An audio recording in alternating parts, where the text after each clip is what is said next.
اللہ تبارک و تعالی قرآن پاک میں ارشاد فرماتا ہے، قد جاءکم من اللہ نور و کتاب مبین، بے شک آیا تمہارے پاس اللہ کی طرف سے نور اور روشن کتاب۔ مفسرین کرام فرماتے ہیں اس آیت میں نور سے مراد حضور صلی اللہ علیہ وسلم ہے اور روشن کتاب سے مراد قرآن کریم ہے۔ حدیث پاک میں آتا ہے، اول ما خلق اللہ نوری، نبی دو عالم صلی اللہ علیہ وسلم نے ارشاد فرمایا، سب سے پہلے اللہ تعالیٰ نے میرے نور کو پیدا کیا۔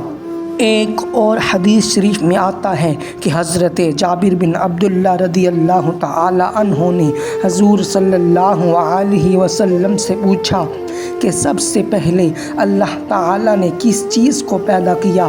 فرمایا، یا جابر ان اللہ تعالیٰ خلق قبل لا شیء نور نبی کا من نوری، اے جابر سب سے پہلے اللہ تعالیٰ نے تیرے نبی کے نور کو اپنے نور سے پیدا کیا ہے۔ حضرت جابر رضی اللہ تعالی عنہ کے سوال سے یہ بھی پتہ چلتا ہے کہ ان کا عقیدہ تھا کہ سب سے پہلے جس چیز کو پیدا کیا گیا ہے حضور صلی اللہ علیہ وسلم اس سے بھی جانتے ہیں۔ حدیث شریف میں ہے، ایک مرتبہ حضور صلی اللہ علیہ وسلم نے حضرت جبرائیل سے پوچھا، اے جبرائیل تیری عمر کتنی ہے؟ حضرت جبرائیل نے عرض کیا، اور تو مجھے کچھ پتہ نہیں، البتہ اتنا جانتا ہوں جب اللہ تعالیٰ نے مجھے پیدا کیا، اللہ تعالیٰ کی حقیقت کے آگے جو پردے تھے ان میں ایک ستارہ چمکا اور وہ چھپ گیا۔ وہ ستارہ 70,000 سال کے بعد پھر چمکا اور چھپ گیا۔ وہ ستارہ 70,000 سال کے بعد چمکتا تھا، میں نے اسے 72,000 مرتبہ چمکتے ہوئے دیکھا ہے۔ حضور صلی اللہ علیہ وسلم نے فرمایا، یا جبریل وعزت ربی انا ذالک الکوکب، اے جبرائیل مجھے اپنے رب کی عزت و جلال کی قسم وہ ستارہ میں ہی تھا۔ معلوم ہوا حضور اکرم صلی اللہ علیہ وسلم کا نور جبرائیل کی پیدائش سے پہلے بھی موجود تھا۔ حضور اکرم صلی اللہ علیہ وسلم کے نور کو سبب بنایا دوسری مخلوق کو پیدا کیا۔ اللہ تعالیٰ نے جب حضرت آدم علیہ السلام کو پیدا کیا تو نور کو حضرت آدم علیہ السلام کی پیشانی میں رکھا۔ فرشتوں کو اللہ تعالیٰ نے حکم دیا کہ تم آدم علیہ السلام کو سجدہ کرو۔ تمام فرشتوں نے حضرت آدم علیہ السلام کو سجدہ کیا۔ اصل میں یہ تعظیم تھی نور محمدی کی۔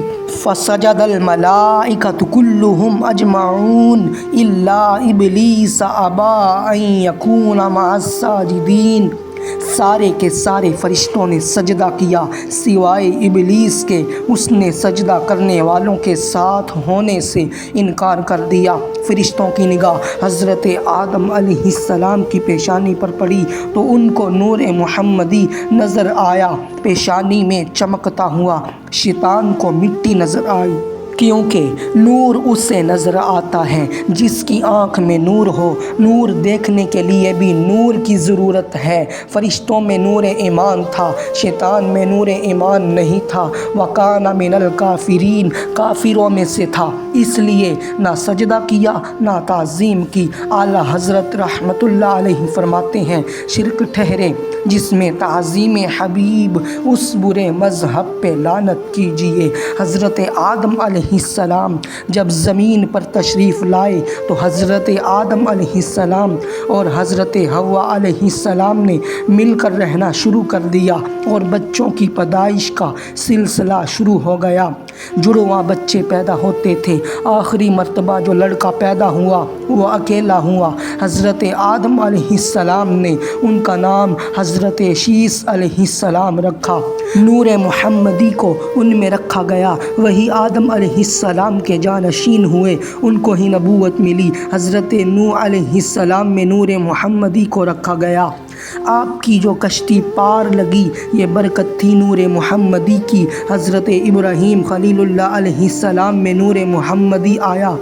آپ جو بچ گئے نمرود کی جلائی ہوئی آگ سے، یہ برکت تھی نور محمدی کی۔ حضرت اسماعیل علیہ السلام میں یہ نور منتقل ہوا۔ آپ جو تیز چھری سے بچ گئے، یہ برکت تھی نور محمدی کی۔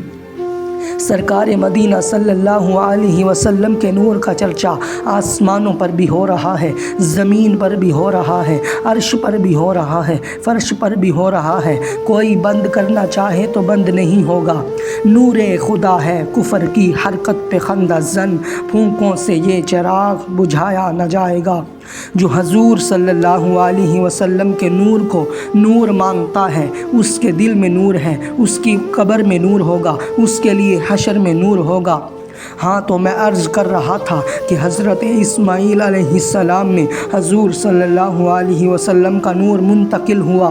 حضرت ابراہیم علیہ السلام اپنی بیوی حضرت ہاجرہ کو اور حضرت اسماعیل علیہ السلام کو جہاں بیت اللہ شریف ہے اس کے قریب چھوڑ کر چلے گئے۔ یہاں پر قبیلہ بنی جرہم جو یمن سے آیا تھا آ کر آباد ہو گیا۔ یہ خانہ بدوش لوگ تھے۔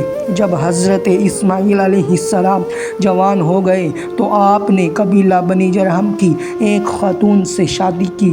حضرت ابراہیم علیہ السلام حضرت اسماعیل علیہ السلام کو ملنے کے لیے ملک شام سے آئے۔ اتفاق سے اس وقت حضرت اسماعیل علیہ السلام گھر پر نہ تھے۔ حضرت ابراہیم علیہ السلام نے حضرت اسماعیل علیہ السلام کی بیوی سے گھر کے حالات پوچھے۔ حضرت اسماعیل علیہ السلام کی بیوی نے بتایا، گھر کے حالات ٹھیک نہیں ہیں، کھانے کے لیے کچھ نہیں ملتا، اور حضرت ابراہیم علیہ السلام کی مہمان نوازی بھی نہ کی۔ حضرت ابراہیم علیہ السلام مقام رضا پر تھے۔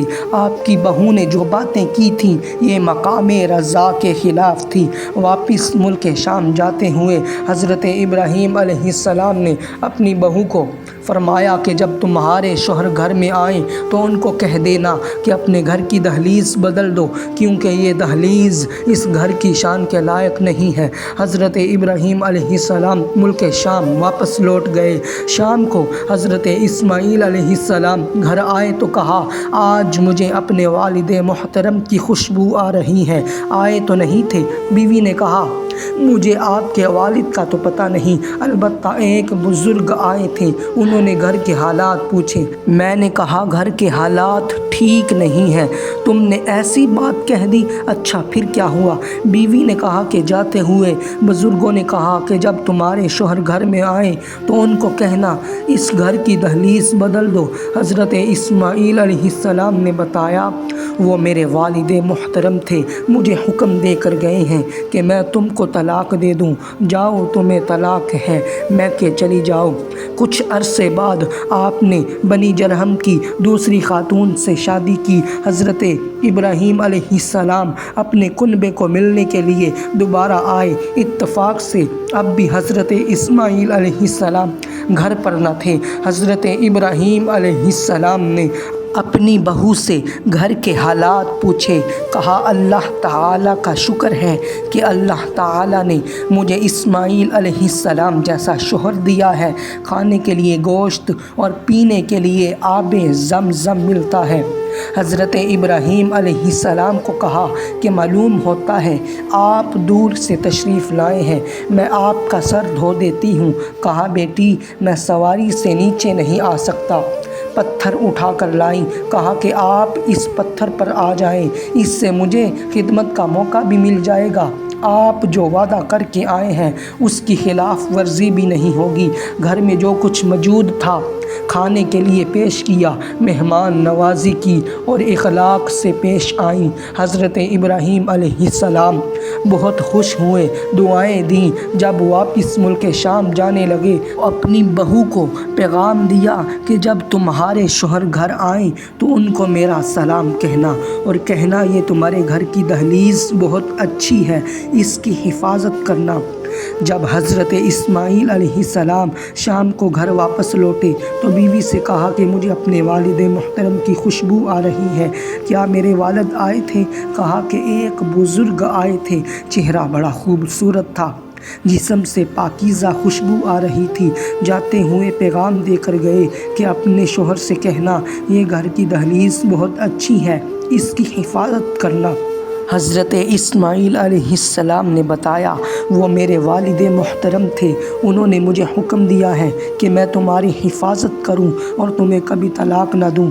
یہ جو دوسری بیوی تھی حضرت اسماعیل علیہ السلام کی، نیک، متقی، پرہیزگار، ایماندار، صالحہ، بااخلاق، یہ ایمانت دار بنی نور محمدی صلی اللہ علیہ وسلم کی حضرت عبد المطلب دادا جان ہیں۔ نبی کریم صلی اللہ علیہ وسلم کے بڑے حسین و جمیل تھے، بڑے خوبصورت تھے۔ نور محمدی ان کی پیشانی میں چمکتا تھا۔ جب مکے میں بارش نہ ہوتی، مکے والے عبد المطلب کو کوہ صبیر پر لے جاتے اور کہتے کہ بارش کے لیے دعا مانگو، اللہ تعالی بابرکت نور محمدی می برساتا۔ حضرت عبد المطلب کو خواب میں حکم ملا کہ آب زمزم جاری کریں۔ بنی اسماعیل کے مخالف خاندان نے زمزم کو بند کر دیا تھا۔ آپ نے کنویں میں سے پتھر نکالنے شروع کر دیے۔ اس وقت آپ کا ایک ہی بیٹا تھا، حارث۔ کام تھا مشکل۔ اس وقت حضرت عبد المطلب نے اللہ تعالیٰ سے دعا کی، اگر میرے 10 بیٹے ہوں اور پل کر میری آنکھوں کے سامنے جوان ہو جائیں تو میں ایک بیٹا اللہ تعالیٰ کی راہ میں قربان کر دوں گا۔ اس کے بعد آپ نے کئی شادیاں کیں، بیٹیاں بھی پیدا ہوئیں، بیٹے بھی پیدا ہوئے۔ بہرحال 10 بیٹے آپ کی آنکھوں کے سامنے جوان ہو گئے اور وہ منت آپ بھول گئے۔ حضرت عبد المطلب کو خواب میں حکم ملا کہ قربانی دو۔ اٹھے، ایک بکری ذبح کر دی اور گوشت لوگوں میں تقسیم کر دیا۔ پھر حکم ملا اس سے بڑی چیز کی قربانی دو۔ آپ اٹھے اور ایک گائے کی قربانی دی۔ پھر خواب میں حکم ملا اس سے بڑی چیز کی قربانی دو۔ حضرت عبد المطلب نے اونٹ کی قربانی دی۔ پھر حکم ملا اس سے بڑی چیز کی قربانی دو۔ ندا دینے والے سے آپ نے فرمایا اونٹ سے بڑی چیز کون سی ہے؟ ندا دینے والے نے کہا آب زمزم کو جاری کرتے وقت جو منت مانی تھی بیٹے کی قربانی دینے کی، وہ منت پوری کرو۔ اب یاد آیا، سوچنے لگ گئے، جان تو بڑی پیاری ہوتی ہے، کون تیار ہوگا؟ بیٹوں کو بلایا اور اپنی منت کے متعلق بتایا۔ بیٹوں نے کہا ہم سب تیار ہیں، آپ جس کی چاہیں قربانی دیں۔ آپ نے اپنے 10 بیٹوں کے درمیان کرہ ڈالا تو نام نکلا حضرت عبداللہ کا، جو حضور صلی اللہ علیہ وسلم کے والد بننے والے تھے۔ ابھی شادی بھی نہیں ہوئی تھی، بڑے حسین و جمیل تھے، عبد المطلب کے محبوب ترین بیٹے تھے۔ ہاتھ پکڑا، چھری لی اور ذبح کرنے کے لیے چل پڑے۔ سرداران قریش حضرت عبد المطلب کے آگے آ گئے۔ حضرت عبد المطلب کو کہا ہم آپ کو ایسا نہیں کرنے دیں گے، اگر آپ ایسا کر بیٹھے تو بیٹا ذبح کرنے کی سنت جاری ہو جائے گی۔ فلاں کاہنہ عورت کے پاس چلتے ہیں، شاید وہ عورت اس مسئلے کا حل بتائے۔ سرداران قریش اس راہبہ عورت کے پاس گئے اور اس کو سارا واقعہ بتایا۔ اس راہبہ عورت نے کہا تمہارے ہاں خون کتنا بہا ہے، یعنی قاتل کو مقتول کی دیت کتنی دینی پڑتی ہے؟ کہا 10 اونٹ۔ راہبہ عورت نے کہا عبداللہ اور 10 اونٹوں کے درمیان قرعہ اندازی کرو، اگر نام نکلے عبداللہ کا 10 اونٹ اور بڑھا دو، پھر بھی اگر نام نکلے عبداللہ کا پھر 10 اونٹ اور بڑھا دو، یہاں تک کہ نام نکلے اونٹوں کا۔ جب قرعہ میں نام نکلے اونٹوں کا تو اونٹوں کو ذبح کر دینا، اصل میں یہ قربانی ہوگی۔ حضرت عبداللہ کی قرعہ ڈالا گیا۔ جب 100 اونٹ ہو گئے، نام نکلا اونٹوں کا، سب خوش ہو گئے اور اونٹوں کو ذبح کر دیا گیا۔ یہ قربانی حضرت عبداللہ کی قرار پائی۔ حضرت عبداللہ کا بھی لقب ذبیح ہے۔ حضور صلی اللہ علیہ وسلم فرماتے ہیں انا ابن الذبیحین، میں 2 ذبیحوں کا بیٹا ہوں، ایک حضرت اسماعیل علیہ السلام ذبیح اللہ، دوسرے حضرت عبداللہ۔ جب آپ کی خاطر 100 اونٹ قربان کر دیے گئے تو آپ کی بہت شہرت ہو گئی۔ جس گلی سے گزرتے لوگ کہتے یہ وہی ہے جس کے لیے 100 اونٹ ذبح کیے گئے ہیں۔ حسن و جمال کا بھی خوب چرچا ہوا۔ حضرت عبداللہ سب سے زیادہ بااخلاق تھے۔ نور محمدی ان کی پیشانی میں چمکتا تھا، چہرہ روشن ستارے کی طرح نظر آتا تھا۔ نور محمدی حضرت عبداللہ کی پیشانی میں چمکتا تھا۔ یہودی آتے اور کہتے یہ نور عبداللہ کا نہیں بلکہ آخر الزمان نبی حضرت محمد رسول اللہ صلی اللہ علیہ وسلم کا ہے۔ یہودی حضرت عبداللہ کے دشمن بن گئے۔ ایک مرتبہ عبداللہ جنگل میں تشریف لے گئے، دشمنوں نے آپ کو گھیر لیا۔ چند سوار اسی وقت عالم غیب سے ظاہر ہوئے، انہوں نے دشمنوں کو قتل کر دیا۔ اللہ تعالیٰ ارشاد فرماتا ہے واللہ متم نورہ ولو کرہ الکافرون، اللہ اپنے نور کو پورا کرنے والا ہے اگرچہ کافر ناپسند ہی کرے۔ نور خدا ہے، کفر کی حرکت پہ خندہ زن، پھونکوں سے یہ چراغ بجھایا نہ جائے گا۔ ہاں تو میں عرض کر رہا تھا قد جاءکم من اللہ نور و کتاب مبین، بے شک آیا تمہاری طرف اللہ کی طرف سے نور اور روشن کتاب۔ حضور صلی اللہ علیہ وسلم بھی نور ہیں، قرآن بھی نور ہے، جو قرآن لے کر آیا وہ بھی نور ہے، جس نے قرآن بھیجا وہ بھی نور ہے۔ اللہ نور السماوات والارض، جو مومن ہے اس کے دل میں نور ہے۔ مومن قبر میں جائے گا تو نور ہوگا، مومن حشر میں جائے گا تو اس کے لیے نور ہوگا اور نظر والا دیکھے گا۔ بس آنکھ والا تیرے جوبن کا تماشا دیکھے اور دیدہ کوور کو آئے نظر کیا دیکھے۔ حضرت عبداللہ کے فدیے میں جب 100 اونٹ قربان کیے گئے تو ہر طرف آپ کے حسن و جمال کی شہرت ہو گئی۔ جس گلی سے آپ گزرتے لوگ کہتے یہ وہی ہے جس کے فدیے میں 100 اونٹ ذبح کیے گئے ہیں۔ بڑی حسین و جمیل عورتیں آپ کو اپنی طرف مائل کرنے لگیں، آپ کے راستے پر بیٹھ جاتی، مگر حضرت عبداللہ بابرکت نور محمدی عورتوں کی طرف ذرا بھی توجہ نہ فرماتے، ان کی طرف نگاہ اٹھا کر نہ دیکھتے۔ ایک دن حضرت عبداللہ کعبہ شریف کے قریب سے گزرے، وہاں ایک عورت بنی اسد کی بنام رقیصہ یا قتیلہ بیٹھی ہوئی تھی۔ وہ عورت حضرت عبداللہ کو دیکھ کر اپنی طرف مائل کرنے لگی اور بڑی میٹھی میٹھی باتیں کرنے لگی۔ طالب وصال ہوئی اور کہا عبداللہ میں تمہیں 100 اونٹ بھی دے دوں گی جو تمہارے فدیے میں ذبح کیے گئے ہیں، مگر آپ نے انکار کر دیا۔ اس دور میں جب کہ زنا کاری عام تھی۔